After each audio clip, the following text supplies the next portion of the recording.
Nat 20. Hello everyone, welcome back to another Dungeons and Dragons adventure video.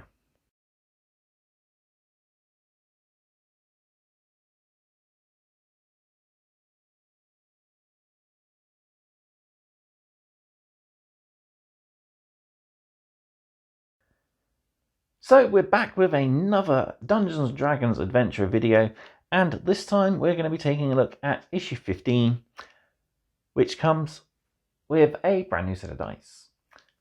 Speaking of brand new sets of dice, Feywild has recently released issues 22 to 30, ready for you to see what's coming in future issues. Spoiler alert, it's dice. I'm afraid it's dice. We get some more inspiration tokens and some standees, and that's about it. There's not a lot to write home about, really. But I'm not here to bring bad news. I'm here to bring you the latest issue of Dungeons and Dragons Adventure, which is issue 15 for me. So we have our brand new exclusive adventure, which is actually a continuation from the last issue. We have picking our lifestyle, we learn all about trinkets, we also cross over into the Feywild, and we have a guide to maps. As I said, this issue came with a set of dice, and what we got is a rather basic sort of blue set with some nice silvery lettering, I must admit.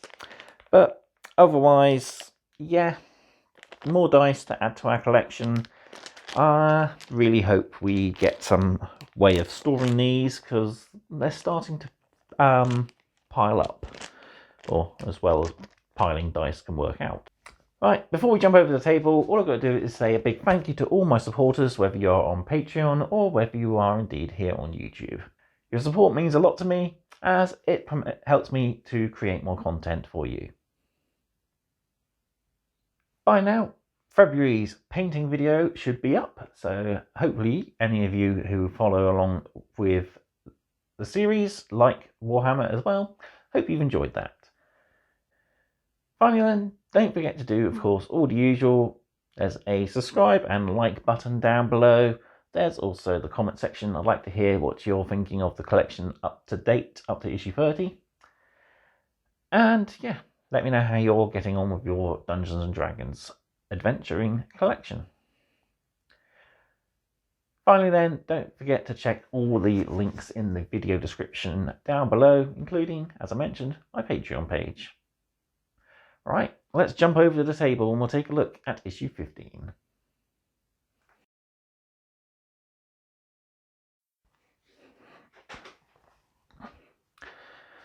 So here we are with issue 15. So first off, we'll take a look at our freebies. So we'll take a look at our dice, and it's a nice sort of deep sky blue. And we got that silver paint there on the little numbers. So yeah, it gives it a little bit of something, but they're not the most standout sets we've had. But as usual, let's give them their roll just to see what we get.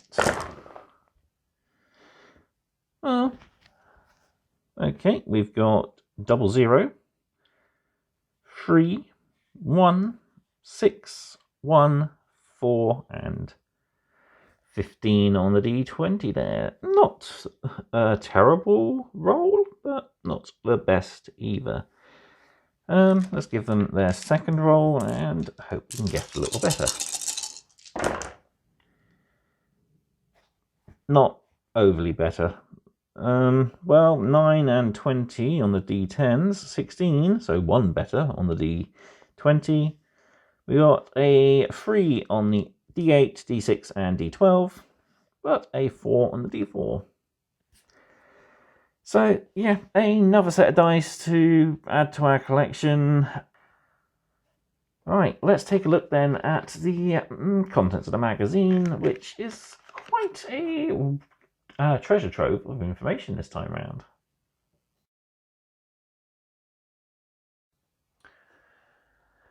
Right, let's dive into issue 15. So, as usual, we'll go over the cover quickly. So, new exclusive adventure, picking our lifestyle. Are you a prince or a pauper? We learn about different trinkets that we can have as characters. We also look into the Feywild and a DM's guide to maps and traps. Full contents for this issue. So we have Adventure 2, Encounter 15, Haunted Tomb of the Dragon Slayer Part 2.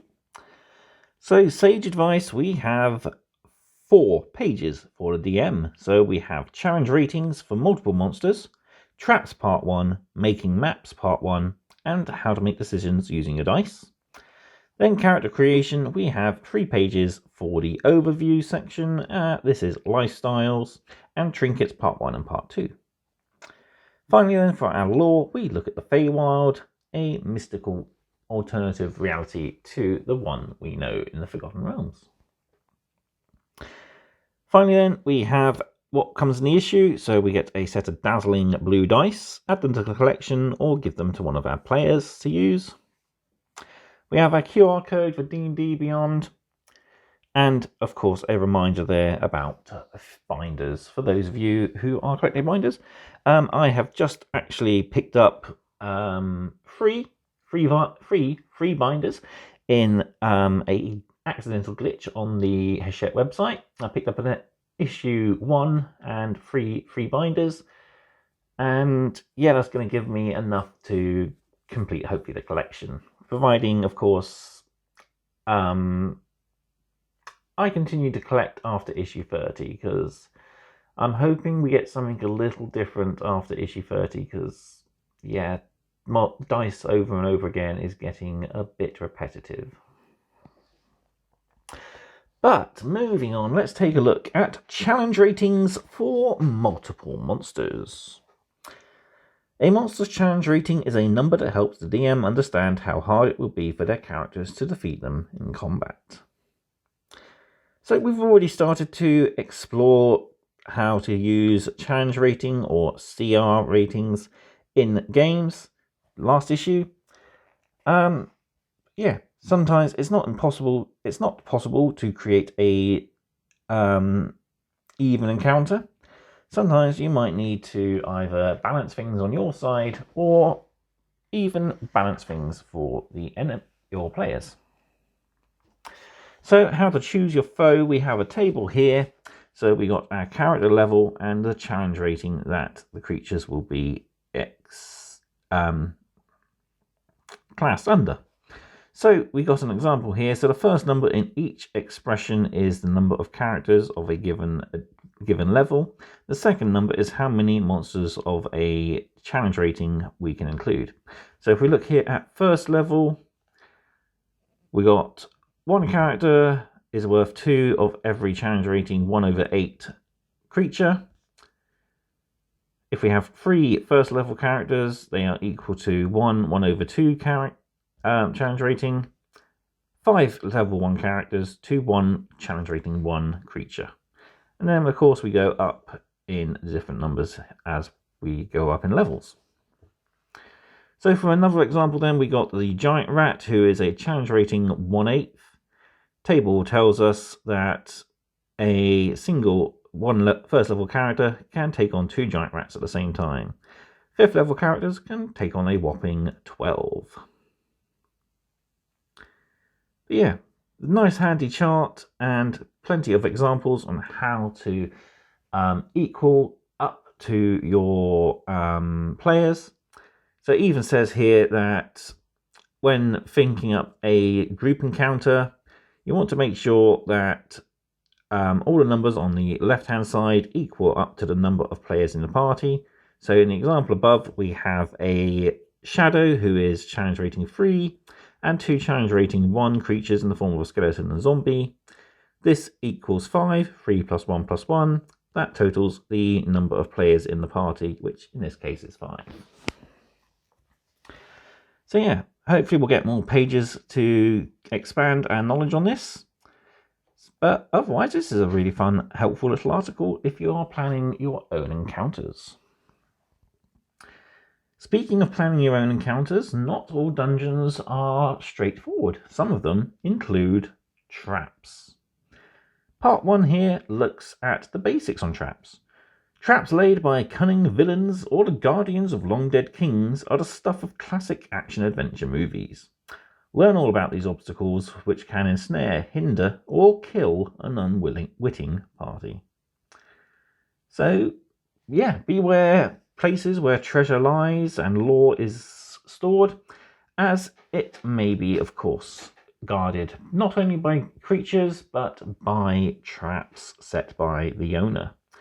Think, of course, the most classic type of trap, the rolling boulder from the Raiders of the Lost Ark film there from the Indiana Jones series. Some traps can be easy to determine. Catching a glimpse of the string for a trip trap in your light of the torch as you are moving through the dungeon. There are some things like hidden nets in trees, which are harder to spot as they are often blended into the surroundings. There's even ones such as darts firing from holes within the walls. So we have an article about traps in action. Traps all have a difficulty class or DC rating, as most things do. If you are searching, you might need to be asked to pass a wisdom perception check to discover where the trap is located. Once you have detected the trap, you need to disarm it. This could be an intelligence investigation check and even a dexterity check if you are using thieves' tools in order to successfully deactivate the trap. Who laid the trap? When you are adding traps to games, it's a good idea to think about who or what laid those traps and why. And then we have a small bit about the effects on traps. So the severity of the effects can range from a simple obstacle to even literal death. So yeah, you want to think about how easy it is to get out of those traps or even get around those traps. So again, a DC rating is important. So hopefully there will obviously be a part 2 to this, as this is only part 1. So hopefully we'll get more on traps in a future issue. Moving on to making maps part 1. So sketching maps of regions, villages and other key locations can be a useful way for DMs and players to get a better understanding of the geography of an adventure. So we've actually had a map with the collection. It came in issue 3. It was a beautiful large map of the surrounding area of Phandalin and the Sword Coast. And yeah, these are often used for when we are traveling from location to location. Some larger, more in-depth maps are used for the combat style, as we've seen with issue 13. We had a fold-out double-sided combat arena, which is pretty cool. But yeah, there's 2 ways you can go about creating a map. You can start with focusing on the larger area and then adding in locations as and when they are encountered. Or you can start with your starting location, so in this case the town of Phandalin, and then as the characters travel outwards, things will be expanded.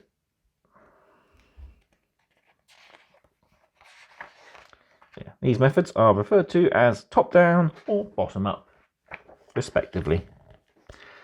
So yeah, mapping the starting area is the important piece. So where do your characters start? Have they met on the road? Or are they indeed meeting up in a small town such as Phandalin?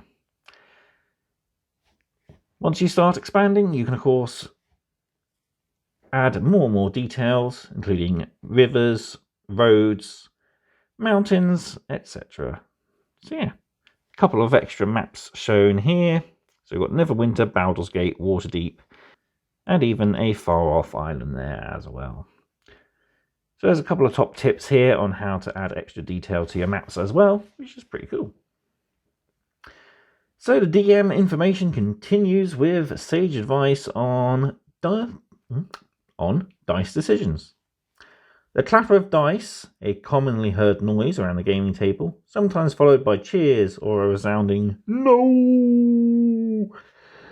How will you use these polyhedral arbiters of fate in your game? So yeah, another article focusing on the dice.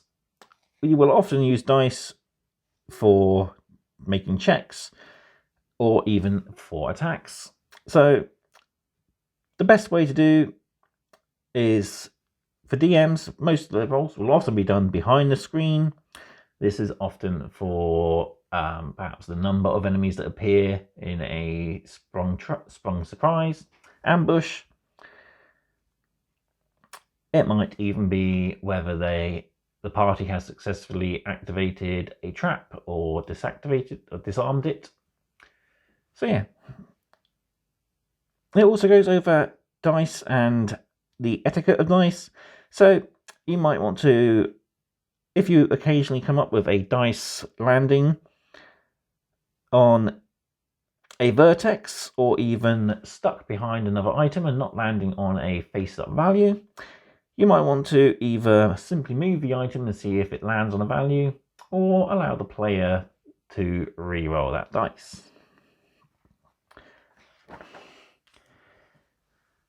So, as I mentioned, the DM will often do most of the dice rolls behind the screen. Sometimes it might be a good idea to roll them outside the screen for players, especially if it's like a integral hit from an enemy on a character possibly left on who is currently on 1 hit point. So do the dice rule all? Not always. The DM is in general the rule of thumb when it comes to what happens in their game system and their adventures. The dice are there just to help the DM maybe make a decision, or as I've mentioned, inform the DM of how many particular enemies might appear, say 1d6 worth of enemies or 1d4. Sometimes the DM may use dice too much. This will possibly put off players and stop them from role-playing as well as they would otherwise. Sometimes it's a good idea for the DM to use their own imagination and decide how things are resolved. So most groups enjoy a combination of both role-playing and relying on the dice, so it's a good idea to find a nice bit of balance there. Finally then, at the bottom we got a top tip on how to roll multiple dice at the same time for combats that a fighter might be having to roll multiple attacks.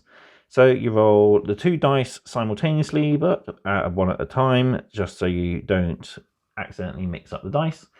So, for instance, a fighter fighting with 2-hand weapons would roll a total of 4d20, 2 for the first attack, 2 for the second attack. The first dice rolled is the to hit roll, and the second dice will be, of course, the damage roll, or whatever dice is required for the weapon in question. Moving on then to character creation, we have a page all about the lifestyles. So your lifestyle in D&D determines your wealth, social standing, and your chances of being attacked and betrayed. So a lifestyle is, of course, a way your character lives when they're not adventuring. There are 7 different types of lifestyle to choose from poor all the way up to the more regal aristocratic. So, our lifestyle choices, we have here a list of them all, what they entail, and also how much it will cost you to live comfortably per day. So we have wretched. This is the lowest form of existence. You are constantly at threat from other people living a wretched life. You have often have no money. What little money you do have is most likely being eyed up by the guy next door to you. And yeah, it's not a very nice thing. Disease is very ripe, as is hunger and violence. Squalid is a little better than wretched. You have some form of shelter, even if it's just a crate or a leaky hut. Again, as with wretched, it is quite common for disease and violence to be prevalent in your existence. Many characters who live this life often have a tragic backstory. They are perhaps even exiles or afflicted with disease. So next up from Squalid is Poor. This is 2 silver pieces per day to live in a poor lifestyle. You get very basic food, often crusts of bread, bits of hard cheese, etc. You get rudimentary lodgings, so maybe a much more waterproof hut. You get ragged clothes. It's far from being comfortable, but at least you have some legal protections and you can just about get by. Next up then is Modest. So 1 gold piece per day to live a modest life. You can afford to live in sanitary conditions in the old quarter of town, at an inn or even a temple. You can also at least maintain your own equipment, and yeah, most everyday people live a modest lifestyle. Comfortable lifestyle then, 2 gold pieces per day. To live a comfortable lifestyle, you are able to afford decent clothes, a room at a good inn where middle class clientele might also reside. You might even have a small cottage of your own to call home. Characters of this are often skilled artisans and merchants and military officers. Living a wealthy lifestyle is going to cost you 4 gold pieces per day. You're not fully aristocratic, but you do live a luxurious lifestyle. You have a nice large house in a pleasant part of town, or even on the outskirts, but still well defended by your own estate. You even have access to an expensive suite at the inn. You have a few servants, and you enjoy having a high social status. Finally then, aristocratic. While this is the best, it's not the cheapest. 10 gold pieces a day minimum to live the aristocratic lifestyle. So yeah, you live the top life of all of lifestyles. You lead a rich life. You live in a huge house in the best part of town. You have numerous rooms at your local best inn. You also eat all the best foods at best restaurants, many servants at your beck and call, and you socialise with rich and powerful figures. Finally then, there's the bonus lifestyle, which is the self-sufficient. So perfect for druids and rangers. So yeah, players can choose to lead a self-sufficient lifestyle in between adventures, foraging for food and repairing their own equipment rather than spending money on such things. This is time consuming, but also allows you to sustain a poor lifestyle. If you have proficiency though in survival, you can sustain a comfortable lifestyle. So yeah, not too bad and not too good either.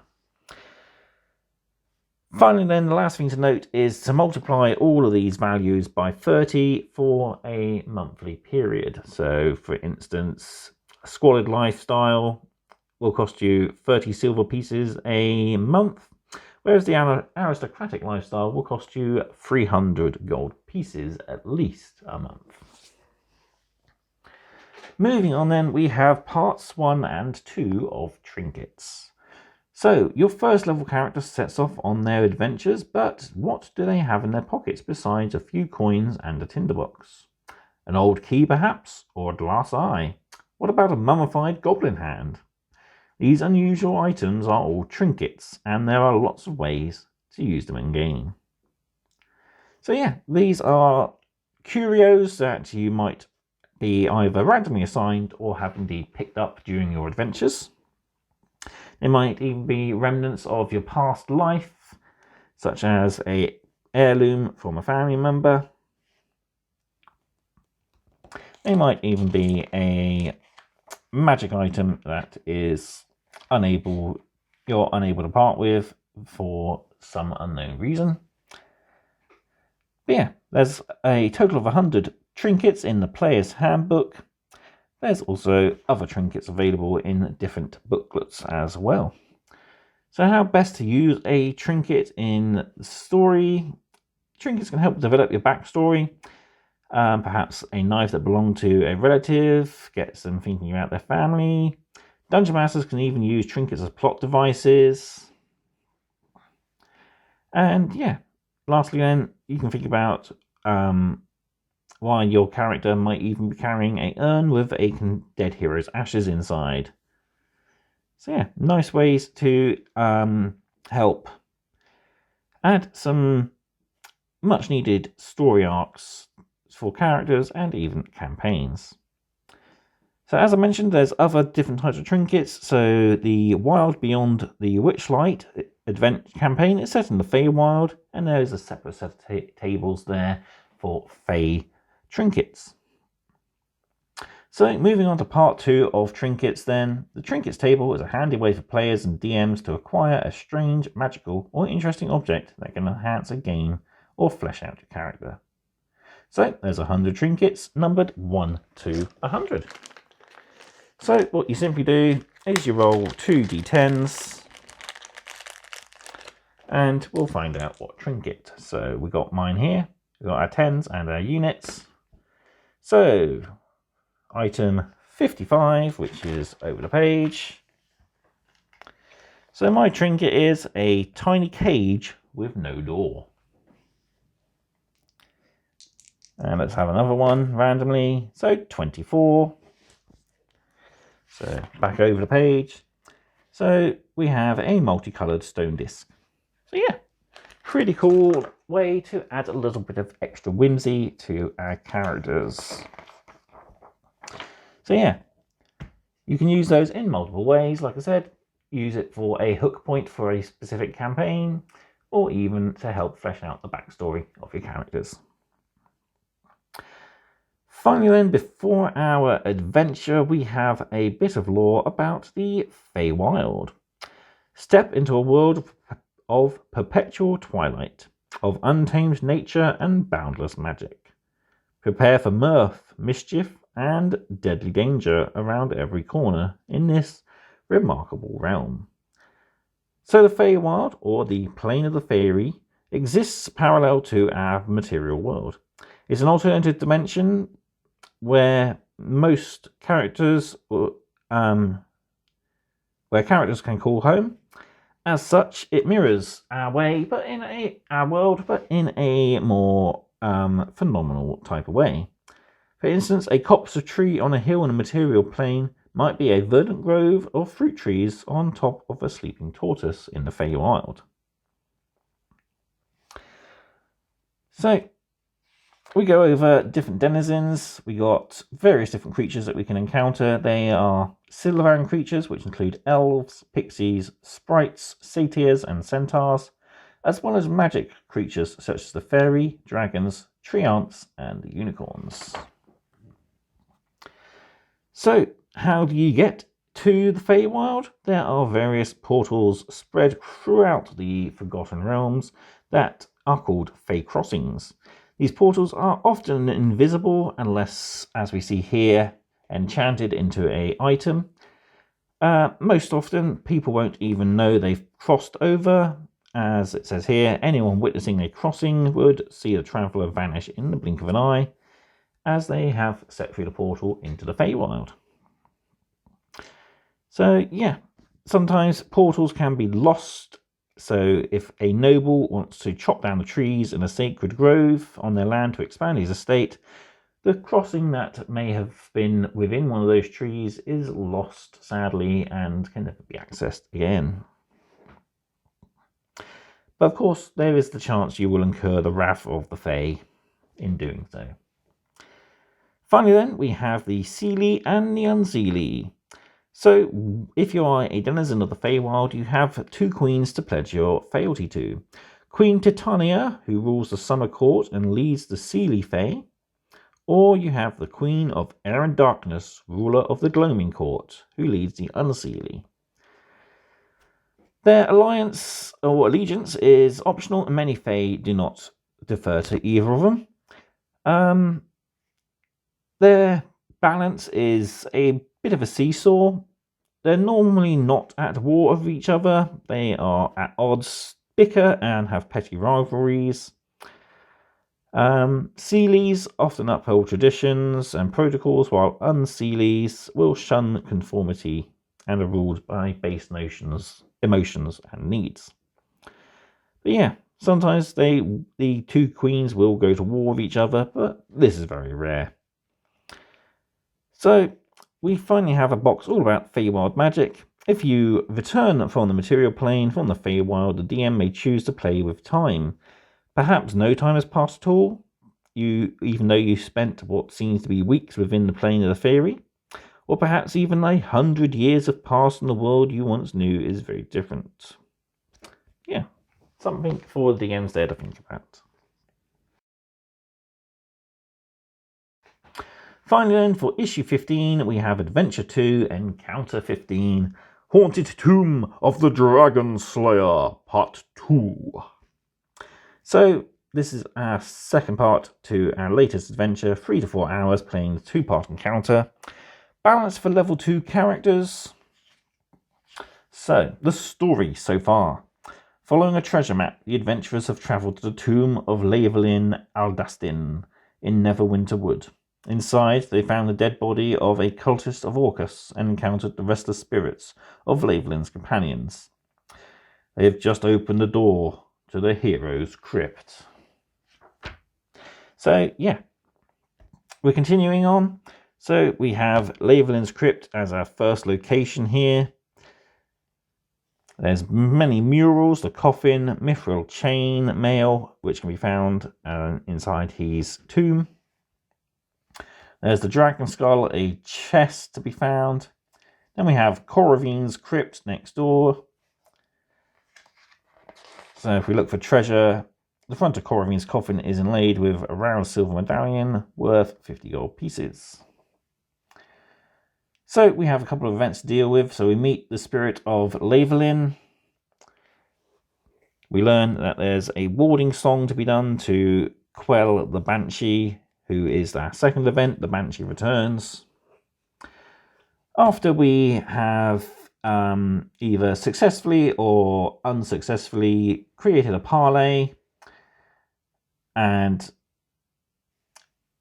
rested the spirits, the adventure will of course end. So we have a restless spirit as our enemy, and we also have a Banshee there as well. So yeah, pretty cool. Nice that we have these. So yeah, our challenge rating is challenge rating 4 for the Banshee. And challenge rating 1 there for our restless spirit. So not too bad. Right, I'll bring everything back in and I'll give you my final thoughts on issue 15. So there we have it, latest issue of Dungeons & Dragons Adventurer, and a rather, as I mentioned, jam-packed information issue. So I really like having 4 whole pages for the DM, some great information for us to take in and put to use in our games. Also some great information for character creation, adding our lifestyle to our characters, as well as even adding trinkets to our characters' possessions. Finally then, we have a first page looking more in depth at the Feywild. Hopefully we'll get a few more in the future, as it's a quite integral part to making interesting campaigns. Yeah, other than that, really we've just had a great lot of information for the DM. The maps and traps is a pretty good one to read. Especially maps. I do enjoy making maps. I'm very artistic, as you may or may not know. So yeah, something fun for us all to think about. The trinkets table is quite nice, rolling both the D10s giving us our trinket. That's a pretty cool way to add a little bit of flavour to our characters. Otherwise, with this issue, all we got was that set of blue dice. Yeah, they're a nice deep sky blue with that silver lettering. But really, I'm hoping we get more items with future issues. Perhaps items that have not been revealed to people in the know, such as Fohammer. Perhaps we'll get some more surprise items like the combat arena map. Hopefully we'll get some more maps like we did from issue 4. I know we're getting an article in a future issue about creating our own dungeons, so hopefully we'll get maybe a sheet of graph paper or a pad of graph paper so that we can help create our own dungeons. Yeah, who knows? That'll be quite nice. Or, as I mentioned in previous videos, I'd like to see a dry wipe glossy map that we can just draw our own little dungeons on with some markers. That'd be a really nice inclusion.